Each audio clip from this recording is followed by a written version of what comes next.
প্রচণ্ড ভালোবাসার পরেও আপনি যাকে পেলেন না, তার জন্য মন খারাপ করা কিংবা আফসোস করা বোকামি। আফসোস তো সে করবে যে আপনার কাছ থেকে এত ভালোবাসা, যত্ন, আদর পাওয়ার পরেও আরেকটু ভালো থাকার জন্য অন্য কাউকে বেছে নিয়েছে। ভালোবাসার মানুষটাকে মুক্ত করে দিতে হয়, যাতে মানুষটা অন্তত দেখতে পারে পৃথিবীতে আর কেউ তাকে ঠিক আপনার মতো করে ভালোবাসতে পারবে না, বুঝতে পারবে না।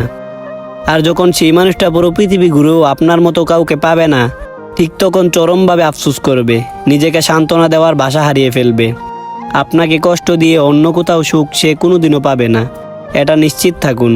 হয়তোবা আপনার সামনে নিজেকে সুখী উপস্থাপন করার জন্য নানা কৌশল অবলম্বন করবে ঠিকই, কিন্তু ভেতরে ভেতরে সে প্রচণ্ড আফসোস করবে আপনার জন্য। পৃথিবীতে আজকাল প্রকৃত ভালোবাসা যে বড্ড দুর্বল।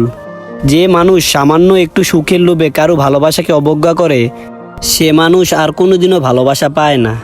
কেননা ভালোবাসার মাঝেই যে